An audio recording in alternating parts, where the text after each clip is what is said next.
Hello everyone, I hope all of you are fine. In last chapter हम कर रहे थे केमिकल रिएक्शंस. मैंने आपको एक छोटा सा इंट्रो दिया था केमिकल रिएक्शंस एंड इक्वेशंस का. ओके तो आपको वो काफ़ी आसान लगा होगा क्योंकि हम ऑलरेडी केमिकल रिएक्शंस स्टार्ट कर चुके हैं, राइट. तो आज जो हमारा टॉपिक है बहुत ही इम्पॉर्टेंट टॉपिक है क्योंकि यहाँ से एक क्वेश्चन आपको डेफिनेटली एग्ज़ाम में आएगा. ये आप लिख के लो, guarantee, this is a guarantee that you will at least get one question from this topic, that is the types of chemical reactions. in fact जो इसमें एक क्वेश्चन आएगा वो मुझे लगता है इसी टॉपिक से आएगा, that is chemical reactions and equations, that is types. अच्छा, I have also attached the PDF file over here. You will get this PDF file in your Telegram group as well. अब last time कुछ students बता रहे थे कि हमें ये जो PDF फाइल है यहाँ पे साफ दिख नहीं रहा है, तो आप YouTube में जाके अपना जो वीडियो क्वालिटी है ना उसको थोड़ा सा इंक्रीज़ करें, आपको ये अच्छे से दिखेगा. और इन केस अगर नहीं भी दिख रहा है, ठीक, अगर आपको नहीं भी दिख रहा है ना, तो इधर से मैं आपको कुछ नहीं पढ़ा रहा हूँ, मैं बस आपकी रेफरेंस के लिए रख रहा हूँ. जो मुझे पढ़ाना है ना वो मैं इधर साथ साथ में I will write it down over here. Okay, so you don't have to worry even if you are not able to see it. Why I'm showing you this, because there are certain diagrams. Okay, जब मैं आपको कोई reaction पढ़ाऊंगा ना और साथ ही साथ में आप डायग्राम भी साथ में देखोगे ना तो आपको इधर ही याद हो जाएगा सब कुछ कि हम क्या पढ़ रहे हैं. और ठीक, और जब आप इस PDF को खोलोगे, इस PDF को देखोगे, आप आराम से रिलेट कर पाओगे कि सर ने क्या पढ़ाया था. तो यही मकसद है इस PDF का यहाँ पे इंसर्ट करने का, राइट. अच्छा, तो टाइप्स ऑफ केमिकल रिएक्शंस में सबसे पहला टाइप है दैट इज कॉम्बिनेशन रिएक्शंस. अब द वर्ड कॉम्बिनेशन का मतलब ही हमें मुझे लगता है कि it gives us indication that what is basically happening in this reaction. Combination का मतलब है जब दो चीज़ें आपस में मिलके कंबाइन हो जाएंगी, राइट. और वो कंबाइन होने के बाद आपका एक सिंगल प्रोडक्ट बनाएंगे. उस रिएक्शन को हम कहते हैं कॉम्बिनेशन रिएक्शंस. मैं रिपीट कर रहा हूँ, a combination reaction is a reaction in which two different substances are combining with each other to give us a single product. एक ही सिंगल प्रोडक्ट हमें वहाँ पे मिलेगा, राइट. तो very good example here we have. मानो कि आपके पास कैल्शियम ऑक्साइड है, इस कैल्शियम ऑक्साइड को आपने रिएक्ट करवाया वाटर के साथ, राइट. इस कैल्शियम ऑक्साइड को आपने रिएक्ट करवाया वाटर के साथ. आपका प्रोडक्ट पता है क्या बनेगा? You will get a calcium hydroxide CaOH whole twice. ठीक, ऐसी रिएक्शंस तो हम पहले भी कर चुके हैं. तो इस रिएक्शन को हम क्लासिफाई करेंगे इन कॉम्बिनेशन रिएक्शंस. आप यहाँ पे देख रहे हैं कैल्शियम ऑक्साइड कंबाइन हो जाता है वाटर के साथ और बाद में एक ही प्रोडक्ट मिलता है, that is called as calcium hydroxide. अच्छा, यहाँ पे इंपॉर्टेंट क्या है, आपको ये भी बोल सकते हैं कि देखिए जी ये आपके पास एक रिएक्शन है, बताइए कौन सा रिएक्शन है. कॉम्बिनेशन रिएक्शन है, एक्सोथर्मिक है, एंडोथर्मिक है, या फिर कोई और चीज़ है. ठीक, तो आप रिएक्शन को देखोगे, पहचानोगे और अपना आंसर उसमें मार्क कर दोगे. अच्छा, इसमें एक और इम्पॉर्टेंट चीज़ है यहाँ पे, जैसे जो हमारा यहाँ पे सिंगल प्रोडक्ट बना that is calcium hydroxide, this is also called as slaked lime. This is also called as slaked lime. ये आपसे पूछ सकता है कि which of the following is a slaked lime, तो ये रहा जी आपका आंसर. अच्छा, कैल्शियम ऑक्साइड को हम कहते हैं quick lime. Calcium oxide is also called as, it is also called as quick lime. इसको क्विक लाइम इस वजह से भी कहा जाता है because it reacts quickly with water. ठीक, तो यहाँ से रिलेट करिए, तो quick lime reacts with water and it forms calcium hydroxide which is also called as a slaked lime. अब देखिए यहाँ पे एक और पॉइंट बनता है. सपोज उसने आपसे पूछा, अब मानो कि उसको एक अच्छा क्वेश्चन बनाना है, ठीक है ना, आप लोगों को कंफ्यूज करना है. ठीक, तो वो आपसे बताएगा, बोलेगा बताओ जी आप जो अपने घर में या दीवारों पे जो आप कभी कभार वाइट पेंट करते हो ना फॉर शाइनिंग अपीयरेंस, ठीक, वो क्या आप यूज़ करते हो? We are using slaked lime. this product we are using, that is calcium hydroxide or the slaked lime is used for white washing the walls. मैं यहाँ पे लिख ही देता हूँ, is used for white washing the walls, is used for white washing the walls. ये तो ठीक हो गया, ये तो हम वाइट वॉश के लिए यूज़ करते हैं, लेकिन आफ्टर दैट जो वहाँ पे शाइनिंग अपीयरेंस मिलता है ना वो इसकी वजह से नहीं मिलता है. बल्कि यही कैल्शियम हाइड्रोक्साइड जब एटमॉस्फेयर के कार्बन डाइऑक्साइड से रिएक्ट करता है ना, एक और कंपाउंड बनाता है, that is calcium carbonate, CaCO3। याद रखिए, तो ये CaCO3 जो है ना, ये है जी आपका shining substance. This is how your walls are shining, right. तो दो क्वेश्चन बनेंगे यहाँ से। जो आप वाइट वॉश के लिए यूज़ करते हैं दैट इज स्लेक्ट लाइम और कैल्शियम हाइड्रोक्साइड, और जिसकी वजह से फिर आपको वो शाइनिंग अपीयरेंस मिलता है that is your calcium carbonate. तो ये आप नोट कर सकते हैं, राइट। तो रिएक्शन कौन सा है? Reaction is a combination reaction. लेकिन आप यहाँ पे देख रहे होंगे ना, ये बीकर, इस बीकर में इसने कैल्शियम ऑक्साइड को रिएक्ट करवाया वाटर के साथ। फाइन। अब आप ये भी देख रहे होंगे कि ये इस अपने हाथ से इस बीकर को टच भी कर रहा है। इसका मतलब ये जो रिएक्शन है इसमें काफ़ी सारा हीट भी इवॉल्व होता है। अब आप ही बताइए, इस रिएक्शन को हम क्या कहें? कॉम्बिनेशन कहें या फिर एक्सोथर्मिक कहें? सर इसमें कंबाइन भी हो रहे हैं रिएक्टेंट्स और बना रहे हैं एक प्रोडक्ट। सर साथ ही साथ में इस रिएक्शन में अगर हीट भी इवॉल्व हो रहा है तो हम क्या कह सकते हैं कि this reaction is both, it is a combination reaction, it is a combination reaction as well as exothermic reaction, it is a combination reaction as well as exothermic reaction। exothermic reactions क्या है, हम already बात कर चुके हैं। exothermic reactions एक ऐसी reactions है जिनमें हीट इवॉल्व होती है, ठीक। तो अगर मैं यहाँ पे इस रिएक्शन में एक ऐसे डेल्टा भी लिखूँ ना तो कोई बात नहीं, डेल्टा का मतलब that it is an exothermic reaction, लेकिन प्रोडक्ट आपका एक ही बनता है, तो this is therefore a combination reaction, right. I hope this is clear. अच्छा आगे चलते हैं फिर, लेट्स मूव फॉरवर्ड। ये आप यहाँ पे देख सकते हैं जो मैं आपको अभी बोल रहा था ना, कुछ चीज़ें जैसे कि हम इसको यूज़ करते हैं वाइट वॉशिंग के लिए। यहाँ पे लिखा है, मैं PDF आपको सेंड कर दूंगा, आप आराम से पढ़िएगा, कोई नई चीज़ नहीं है, वही है जो मैं आपको बता रहा हूँ। अच्छा कुछ और एग्जांपल्स है जैसे कॉम्बिनेशन रिएक्शंस की। मानो burning of coal. What is coal? Coal is nothing but carbon. Coal is carbon in solid state, ठीक। मानो ऑक्सीजन से आपने इसको रिएक्ट किया, ठीक, ऑक्सीजन से रिएक्ट किया तो बनाया क्या? कार्बन डाइऑक्साइड गैस बनाया, right. It forms a carbon dioxide gas, right. So this is also a combination reaction, क्योंकि यहाँ पे एक रिएक्टेंट दूसरे रिएक्टेंट से रिएक्ट कर रहा है और बना रहा है आपका कार्बन डाइऑक्साइड। तो कौन सी रिएक्शन है? Combination reaction. अब यहाँ पे नहीं ढूंढना एक्सोथर्मिक है, सारी रिएक्शंस तो एक्सोथर्मिक नहीं होंगी ना, कुछ रिएक्शंस होंगी एक्सोथर्मिक, जैसे पहले हमने देखा। इसी तरह अगर आप हाइड्रोजन गैस और ऑक्सीजन गैस को रिएक्ट करवाएंगे आपस में, ये देखो जी आपका H2 gas plus oxygen gas, right. Oxygen gas what it will give you? It will give you water. अच्छा आपने देखा होगा ना, जैसे आप ये वाली रिएक्शन देखेंगे,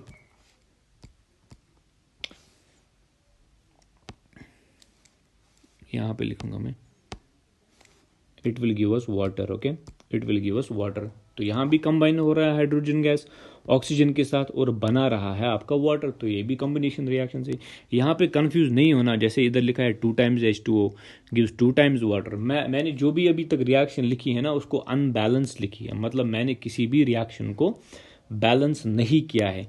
इसलिए बैलेंस नहीं किया है मैंने रिएक्शन को, क्योंकि आपको क्या करना है बैलेंस करके, राइट। आपको थोड़ी ना रिएक्शन वहाँ पे लिखनी है। तो मैंने जो भी रिएक्शंस लिखी हैं दोज आर अनबैलेंस्ड रिएक्शंस। लेकिन मानो आप एग्जाम दे रहे हो कोई, ठीक, और रिएक्शन आपको लिखनी है, तब रिएक्शन बैलेंस्ड होनी चाहिए, ठीक है ना। लेकिन हमारे लिए इंपॉर्टेंट नहीं है, इसलिए I don't want to burden you with this kind of a thing, right. तो these are some examples of the combination reactions. कुछ और एग्जांपल्स है यहाँ पे ऑलरेडी दी हुई है, आप वो लिख सकते हैं। अच्छा ये देखिए जी, कुछ और एग्जांपल्स है एक्सोथर्मिक रिएक्शंस की। मानो जी आपके पास मीथेन गैस है, आपके पास मानो मीथेन गैस है, that is we have CH4। What is CH4? It is called as methane gas, right. मानो ऑक्सीजन के साथ आपने इसको रिएक्ट करवाया, ठीक, और वहाँ पे जब this is a type of combustion reaction also, ये भी याद रखिए।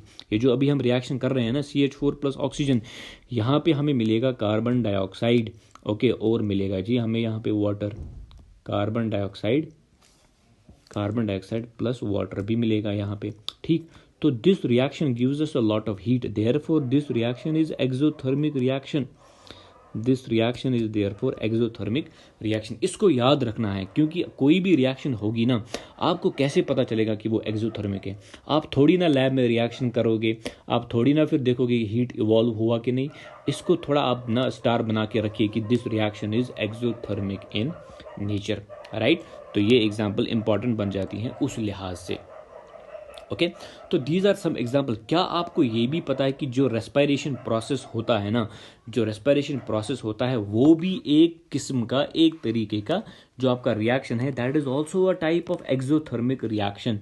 जैसे ये रिएक्शन यहाँ पे है जी, देखिए वी हैव अ ग्लूकोज, में यहाँ पे ये रिएक्शन लिख देता हूँ, that is we have glucose C6H12O6। मानो आपको उसने ये रिएक्शन दे दी, ठीक है ना, बोला कि बताओ कौन सी रिएक्शन है, ठीक। ग्लूकोज प्लस ऑक्सीजन, ग्लूकोज मतलब जो हम खाना वगैरह खाते हैं ना, अल्टीमेटली उससे आता क्या है, ग्लूकोज आता है, फ्रक्टोज आता है। अब यही ग्लूकोज जब ऑक्सीजन के साथ रिएक्ट करेगा तो ये क्या बनाएगा जी, ये बनाएगा जी आपका कार्बन डाइऑक्साइड, जो हम एक्सहेल करते हैं, ठीक। और यहाँ से वाटर भी बनेगा भाई साहब, यहाँ से वाटर भी बनेगा, और यहाँ से मिलेगी काफ़ी सारी एनर्जी, और यहाँ से मिलेगी काफ़ी सारी एनर्जी। तभी यही से तो आती है एनर्जी हमारी बॉडी में, यही से तो एनर्जी आती है हमारी बॉडी में। और साथ ही साथ में इसीलिए तो हमारे बॉडी का एक बॉडी टेम्परेचर भी होता है, राइट। मानो खुदा न खास्ता एक इंसान की लाइफ प्रोसेस स्टॉप हो गई, ठीक है ना, तो आपने देखा होगा ना, अक्सर पहले उसकी बॉडी का टेम्परेचर चेक करते हैं, क्योंकि अगर कोई रिएक्शन ही नहीं अंदर हो रहा है ना, इसका मतलब हीट ही नहीं है फिर, ठीक है ना, आपकी बॉडी मतलब।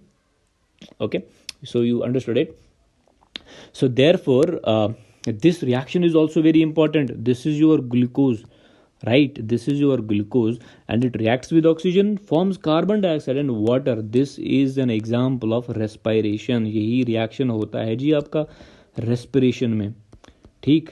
हम जो रेस्पिरेशन प्रोसेस करते हैं ना, exhaling and inhaling of the gases, तो ये वाला प्रोसेस होता है, वहाँ पे इंपॉर्टेंट है, आपसे पूछ सकते हैं, रिएक्शन देंगे ना, बोलेंगे बताओ जी कौन सा रिएक्शन है, तो आप बताएंगे this is an example of the exothermic reaction, right. This is how the energy is obtained from our body. Okay, तो ये आप याद रख सकते हैं। फाइन, आगे चलते हैं। अगर ये आपको नहीं दिख रहा है ना कि बुक पे क्या लिखा है, ज़रूरत नहीं है, मैं जो आपको बता रहा हूँ ना, बस उस पर ध्यान दीजिए, और साथ ही साथ में ये बुक मैं आपको सेंड भी कर दूंगा, तो आपको टेंशन लेने की कोई ज़रूरत है नहीं। अच्छा, तो अभी तक हमने दो रिएक्शंस तो देखी, एक तो हो गया एक्सोथर्मिक रिएक्शंस, कुछ एग्जांपल्स देखी, और एक हो गया जी हमारा कॉम्बिनेशन रिएक्शंस।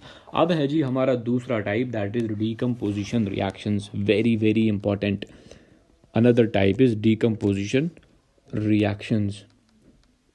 अब topic, I hope that you are making notes. अगर आप नोट्स बना रहे हैं तो that is a very very good thing, right. तो अच्छा देखिए जी, डीकम्पोजिशन रिएक्शन जो है ना, बिल्कुल है अपोजिट किसका, कॉम्बिनेशन रिएक्शन का, ठीक है। डिकम्पोज का मतलब क्या होता है, डिकम्पोज का मतलब जैसे मैं समझता हूँ ना इन इंग्लिश, जैसे मानो ये कोई आपके पास एक सब्सटेंस है, अगर यही एक सब्सटेंस ब्रेक हो गया ना दो चीज़ों में या फिर तीन चीज़ों में, मैं कहूँगा कि दिस सब्सटेंस हैज़ डिकम्पोज्ड, तो आप अंदाज़ा लगा सकते हैं मैं क्यों कह रहा हूँ कि ये reaction decomposition reaction it is an opposite of combination reaction. क्योंकि कॉम्बिनेशन में तो आपकी दो चीज़ें मिलके एक चीज़ बनाती है, लेकिन यहाँ पे आपका क्या हो रहा है कि एक ही चीज़ जो है ना वो टूट रही है, that is decomposing, and it is giving you of course different products. लेकिन वो प्रोडक्ट्स आएंगे कहाँ से, वो प्रोडक्ट्स आएंगे आपके रिएक्टेंट से ही, राइट। वो प्रोडक्ट्स आएंगे आपके रिएक्टेंट से ही। जैसे देखिए यहाँ पे ये डायग्राम है, डायग्राम इसलिए दिखा रहा हूँ ताकि आपके दिमाग में रहे, डायग्राम इसीलिए दिखा रहा हूँ ताकि आपके दिमाग में रहे कि हम कौन सी रिएक्शन कर रहे हैं।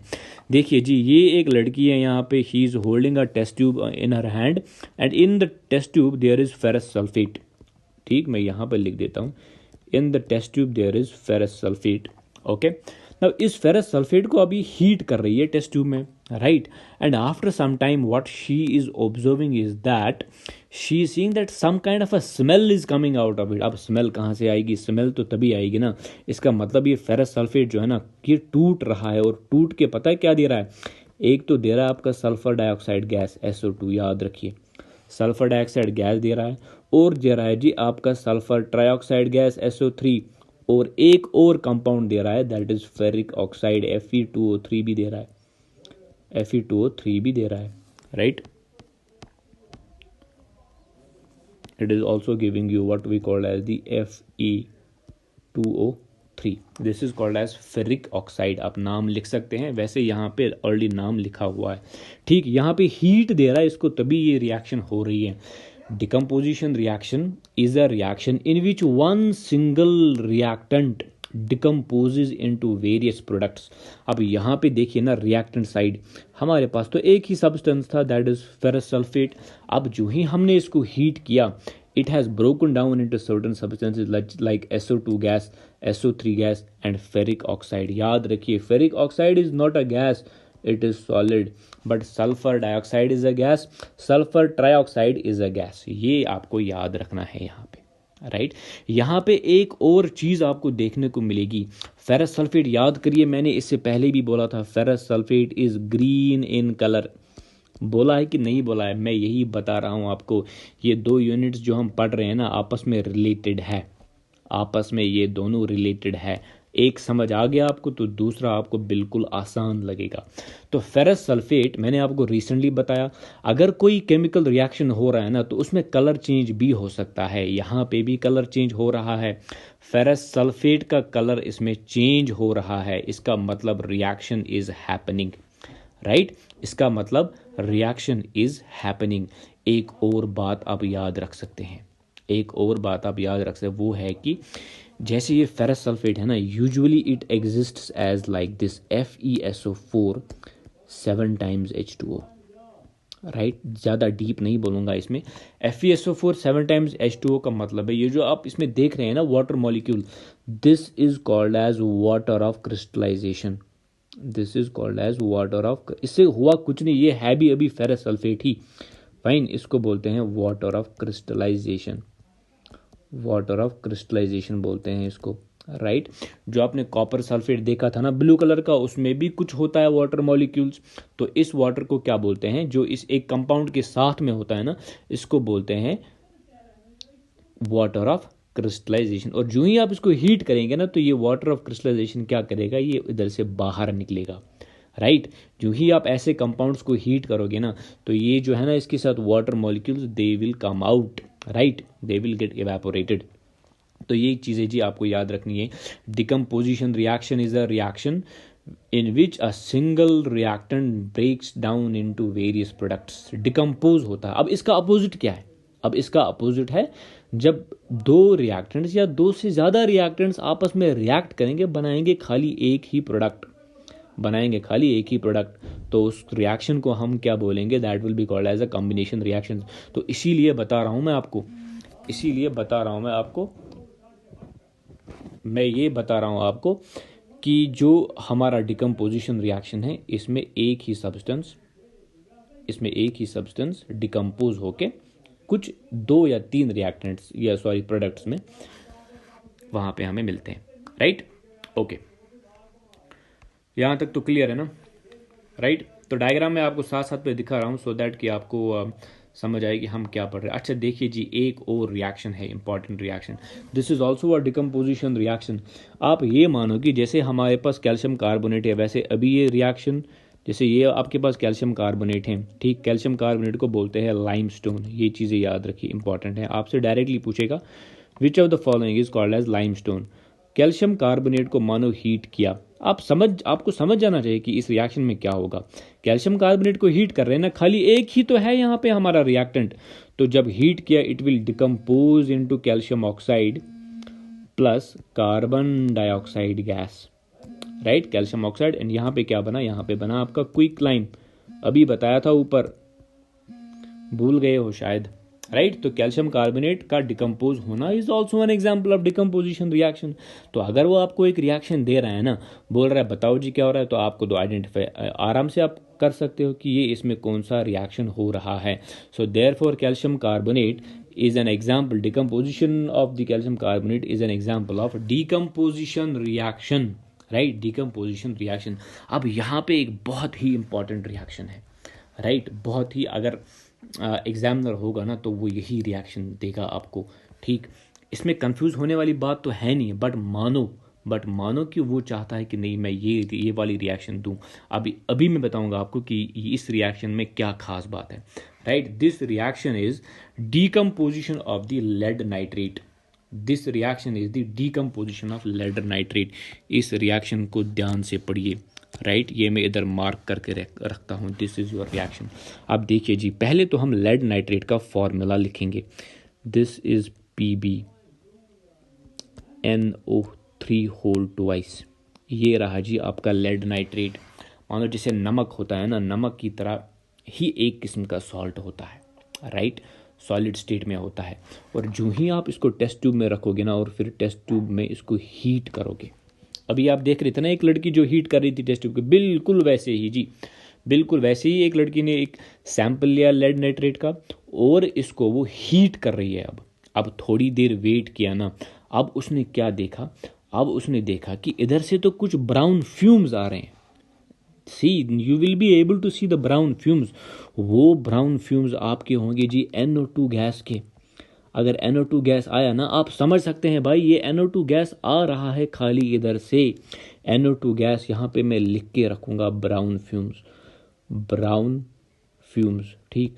तो आपको एग्जामिनर अच्छा सवाल पूछ सकता है, that a compound was heated and it gave us a brown fumes, it gave us brown fumes, identify the. ऐसे इतना मुश्किल नहीं पूछेगा आपसे, राइट, बट आप याद रख सकते हैं। जब आप लेड नाइट्रेट को हीट करते हैं ना, इट डिकम्पोजेज। डिकम्पोजिशन रिएक्शन का मतलब क्या है? डिकम्पोजिशन रिएक्शन का मतलब है कि एक ही रिएक्टेंट टूट कर अलग अलग प्रोडक्ट्स बनाएगा। एक तो बनाएगा आपका NO2 गैस, राइट, और दूसरा क्या बनाएगा सर? दूसरा बनाएगा lead oxide. Again very important. Do you know why important? Because ये जो आपका रहेगा ना टेस्ट ट्यूब में, इसका कलर होगा येलो। कलर ही कलर मिल रहा है यहाँ पे। Nitrogen dioxide brown fumes, right. Lead oxide का कलर येलो मिल रहा है और साथ ही साथ में ऑक्सीजन गैस भी मिल रहा है। इसको आप आइडेंटिफाई ऐसे नहीं कर सकते क्योंकि oxygen gas is a colourless gas, ठीक है ना। अब आप ऑक्सीजन का भी कलर ढूंढोगे तो वो गलती नहीं करनी है। Oxygen gas is a colourless gas, just like hydrogen gas. अभी रिसेंटली मैंने आपको एक क्वेश्चन दिया था वैसा ही। आई होप दैट कि आपने वो क्वेश्चन ठीक ही किया होगा, ठीक है ना। अभी तक तो कोई मुश्किल नहीं है ना। कुछ रिएक्शंस लिखी, हमने देखा कॉम्बिनेशन है, बड़ा आसान है आइडेंटिफाई करना। हाँ, इम्पॉर्टेंट क्या है यहाँ पे? इम्पॉर्टेंट है यहाँ पे प्रोडक्ट्स को देखना, क्या बन रहा है जी, कौन सा प्रोडक्ट बन रहा है। कहीं कोई गैस तो नहीं बन रहा, कहीं उसका कोई कलर तो चेंज नहीं हो रहा, राइट। और उस प्रोडक्ट का क्या कोई और नाम है, बस यही चीज़ें हमें यहाँ पे याद रखनी है, राइट। सो इन रिएक्शंस को अभी तक हम जो कर रहे थे ना, इन रिएक्शंस को हम कहते हैं थर्मली डिकम्पोज रिएक्शंस। आप बोलोगे सर ये क्या है सर? आप तो अभी कह रहे थे डिकम्पोजिशन रिएक्शन, लेकिन हमने किया कैसे इन रिएक्शंस को? हमने किया ना इन रिएक्शंस को by providing heat, right. So therefore these reactions are called as thermally decomposed reactions, thermally decomposed reactions, ठीक है ना। पहले मैं आपको बता देते ना, फिर आप बोलते कि सर ये अब थर्मली डिकम्पोज क्या है। लेकिन अभी तो आपको पता है ना कि हमने इन रिएक्शंस को हीट दिया तभी तो ये रिएक्शंस पॉसिबल हुई। अगर आप एक रिएक्शन को हीट दे रहे हैं ना, तो therefore it is a thermally decomposed reaction. Lead nitrate कौन सा रिएक्शन है सर बताइए? It is a thermally decomposed reaction. Decomposition of calcium carbonate कौन सा रिएक्शन है sir? It is a thermally decomposed reaction, right. अच्छा, फेरस सल्फेट का decompose होना सर, इट इज़, ये बताइए कौन सा रिएक्शन? It is also a thermally decompose reaction. बिल्कुल आसान, as far as I think it is very very easy. अब आप बताएंगे सर, अगर आपने इस रिएक्शन को क्लासिफाई कर दिया थर्मली डिकम्पोज रिएक्शन में, क्या इसका ये मतलब है कि हमारे पास कोई और टाइप की भी डिकम्पोजिशन रिएक्शन है? बिल्कुल सही, हमारा सेकंड टाइप, डायग्राम यहाँ पे लगी हुई है, आपको जल्दी याद रहेगा। हमारा सेकंड टाइप है जी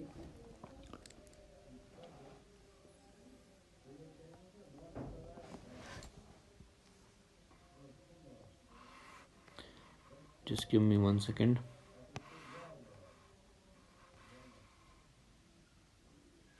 अच्छा, ये रिएक्शन मैंने छोड़ी ना अभी, रुकिए रुकिए रुकिए रुकिए रुकिए, इस पर मैं बाद में आता हूँ। लेकिन पहले मैं आपको बताऊँगा जी, पहले मैं आपको बताऊँगा इलेक्ट्रिकली डिकम्पोज रिएक्शन, राइट। पहले मैं आपको बताऊंगा electrically decompose reaction, electrically decomposed reaction. Diagram के साथ कंफ्यूज नहीं होना, ऊपर वाली जो डायग्राम है ना, ये वाली डायग्राम, पहले मैं डायग्राम आपको दिखाता हूँ ना, उसके बाद में आपको बताऊंगा क्या हो रहा है इसमें।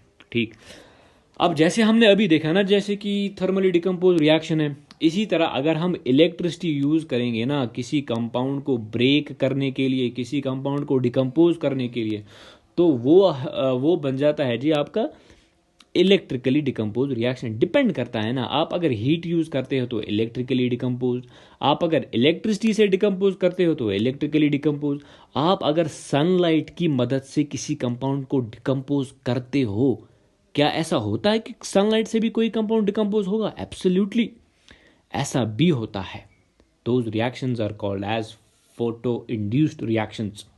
फोटो का मतलब लाइट, जैसे ब्लैक एंड वाइट फोटोग्राफी जो कि आजकल गायब ही हो गई है डिजिटल ज़माने में, वो भी तो है जी आपका एक केमिकल रिएक्शन ही होता था उसमें, वो हम पढ़ेंगे अभी, वो भी हमें देखना है, मुझे लगता है आज के लेक्चर में नहीं, कल हम उसको देखेंगे अगले वाले लेक्चर में। ठीक, तो डिकम्पोजिशन रिएक्शन थर्मली तो हमने देखा, अब देखिए इलेक्ट्रिकली डिकम्पोज। अब देखिए ना, ये यहाँ पे जो डायग्राम आप देख रहे हैं ना, इस डायग्राम में हम एक्चुअली क्या कर रहे हैं, इस डायग्राम में है जी आपका, ये आपका एक कंटेनर है। ठीक, इसी कंटेनर में आपका वाटर भी है, राइट, और इस कंटेनर में हमने 2 होल्स बनाए हैं नीचे, और यहाँ पे क्या कनेक्ट किया है, इलेक्ट्रोड्स। इलेक्ट्रोड्स का मकसद होता है क्या, ग्रेफाइट इलेक्ट्रोड्स का मकसद होता है इलेक्ट्रिक करंट जो इस कंटेनर में ले जाए। लेकिन कहाँ से ले जाएगा, इलेक्ट्रिक करंट थोड़ी ना ऐसे ही आएगा सर, वो तो आएगा बैटरी से। तो ये है जी बैटरी, इसमें कुछ याद रखना नहीं, बस समझ लो कि हम इसमें क्या कर रहे हैं। ये है जी आपका battery, this is your container, this is your electrodes. अब बैटरी लगाई है तो इलेक्ट्रिसिटी दे दीजिए ना, तो इलेक्ट्रिसिटी हम यहाँ से कंडक्ट करवा रहे हैं, और जो ही हम इलेक्ट्रिसिटी यहाँ पे कंडक्ट करवा रहे हैं ना, आपको पता है वहाँ पे क्या हो रहा है, वहाँ पे है क्या, वाटर। तो वाटर का केमिकल रिएक्शन है ना, हम पढ़ क्या रहे हैं, इलेक्ट्रिकली डिकम्पोजिशन रिएक्शन। तो क्या आप ये कह रहे हैं कि सर वाटर डिकम्पोज होगा?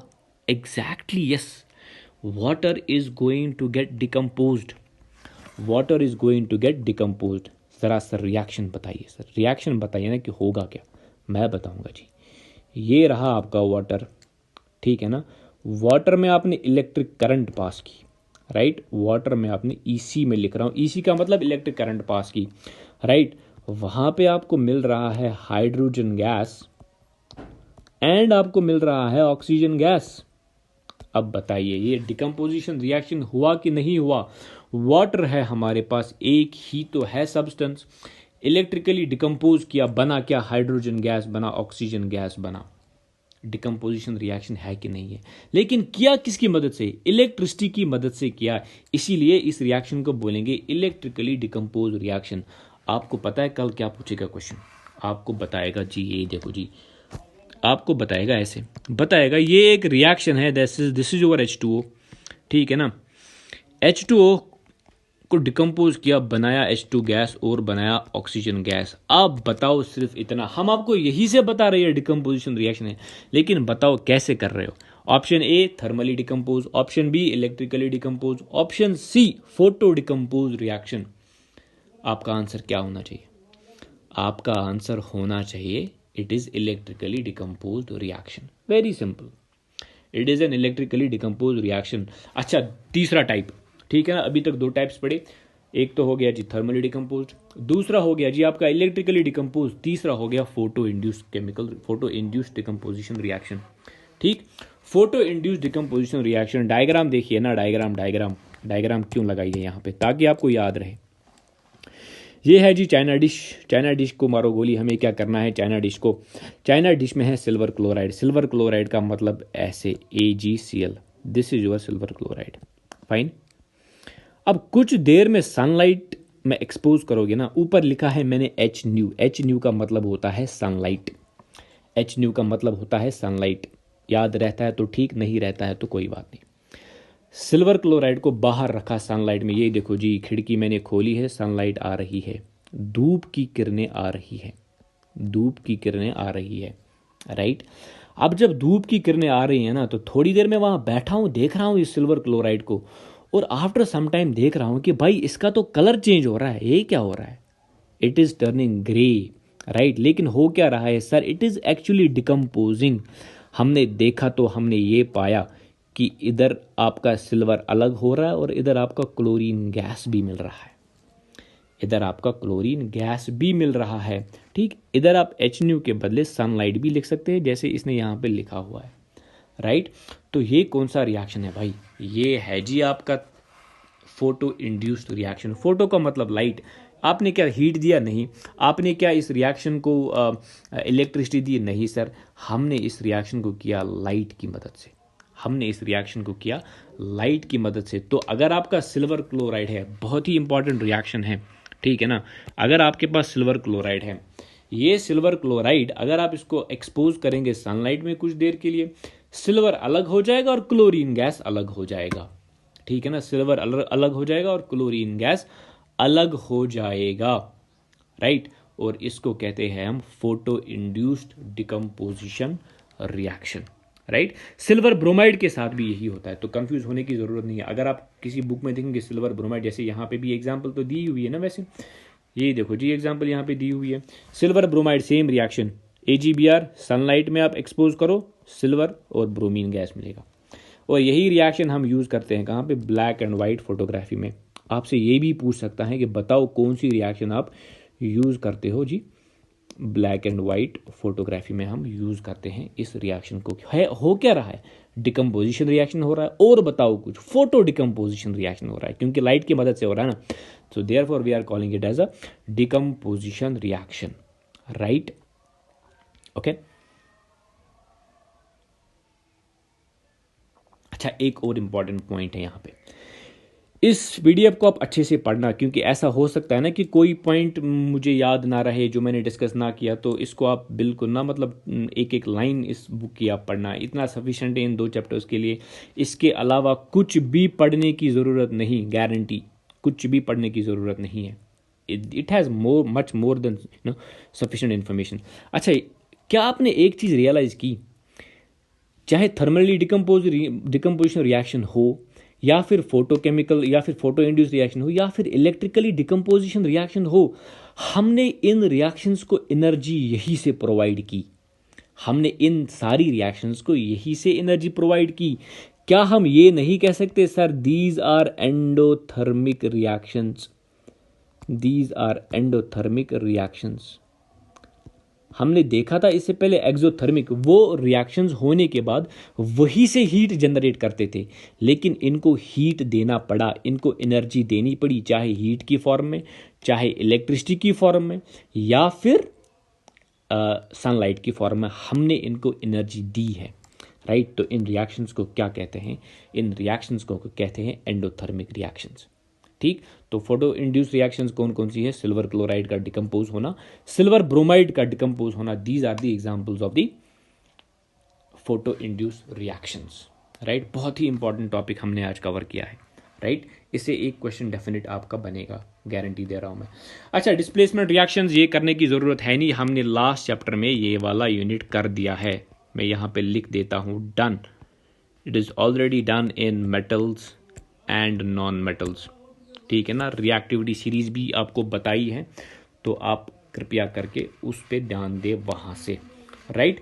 इधर हम पढ़ेंगे कल double displacement reaction, right. Double displacement reaction पढ़ेंगे, और पढ़ेंगे हम oxidation and reduction reaction, very very important, oxidation and reduction reaction very very important, वो भी पढ़ेंगे।